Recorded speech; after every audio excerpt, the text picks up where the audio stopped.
कही हुई को कैसे जा रहे हैं, उसका मतलब कही हुई को किताब अब कह रहा है उस बात को। करोड़ों साल पहले, अरबों साल पहले वो चर्चा हो चुकी, फिर उसको पुनः पुनः रिपीटेशन कर, मतलब बूंद समाना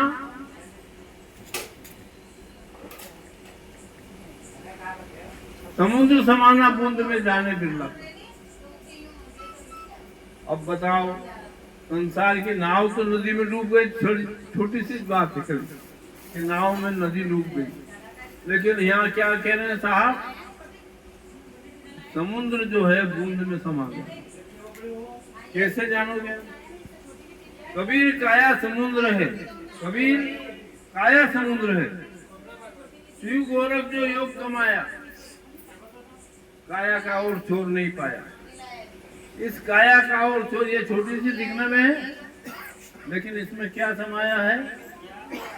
पूरा आकाश समाया। ये सभा बिल्कुल छोटी सी दिख रही है, लेकिन मेरा सभा का मालिक ये कह रहा है कि सारे मेरे पवन के खंभे से अड़े हैं। जितनी चराचर जो है वो श्वास के खंभे से टिकी हुई। तो खंभा थोड़ा सा भी हिला कि शरीर बांसने लगेगा, नहीं तो गाड़ना पड़ जाना, पास निकट बैठ सके नहीं। इसलिए उसको जानना है कि जो साहब कह रहे हैं कि भाई एक बूंद में समुद्र समा गया।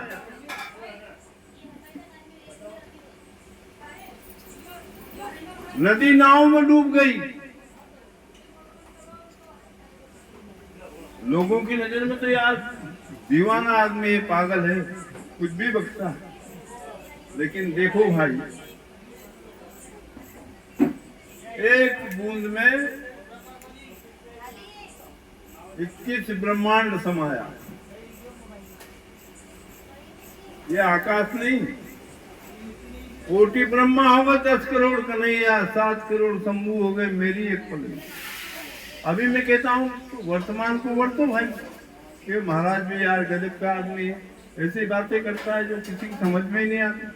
कई पत्रकार मेरे से कहते, अरे महाराज थोड़ा झूठ कम बोलो। मैंने कैसे भाई? आज कल ग्रहण, सूर्य ग्रहण, चंद्र ग्रहण, वो ग्रहण को कितने साल पहले से नाप दिया, तो कोई ने देखा होगा जब तो नापा है। क्यों ऐसे ही नाप दिया? इतने बच्चे इतने सेकंड पे ग्रहण लगेगा, इतने बच्चे, तो वर्तमान है कि भूत है कि भविष्य है, क्या है वो? आज हता तो अब है संतो फेर फार कुछ नहीं, उपजे खपे दे हमारी जीव अमर जगमाई। जीव का संदेश देने कोई नहीं आया।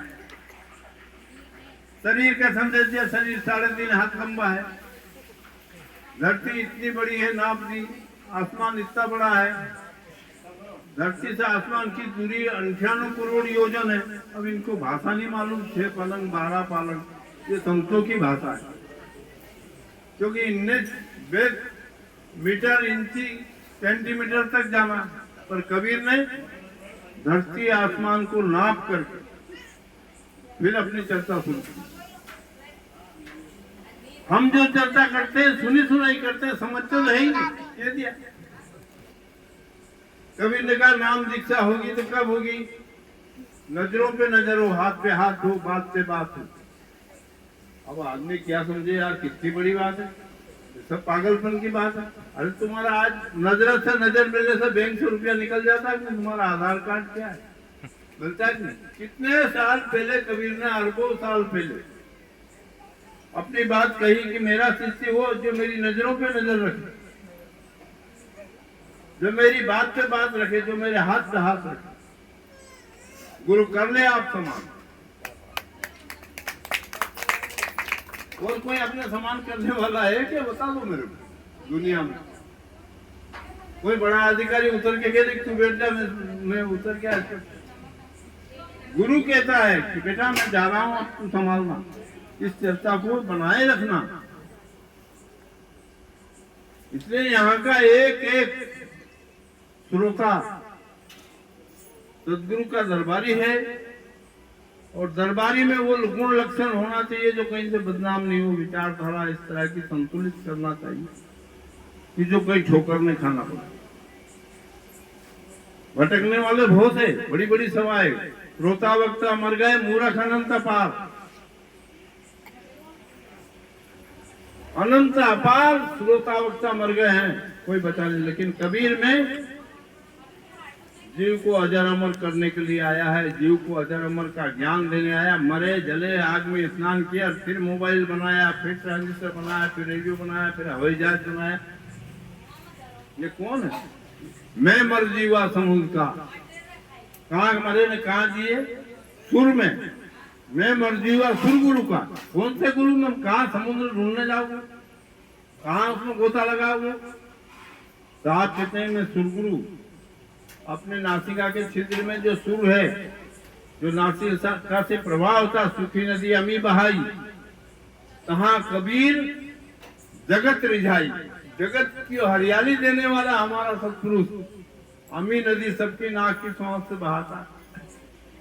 बोलो, सदगुरु साहेब को प्रणाम करके, दंडवत करके, क्योंकि इतना बड़ा संदेश बात बात में दे दिया उन्होंने। और बड़ा नहीं बने, जैसे मेरी सारी गादी लगा के नहीं बैठे। कच्चे धागे को बुना उन्हें कैसे बताऊं? तुमने ऊपर एक कच्चा सूत लेकर के चादर बुनी और समझाया आप अष्टदल कंवल चरखा चाले, हमारे शरीर के निर्माण होने का ढंग बताया।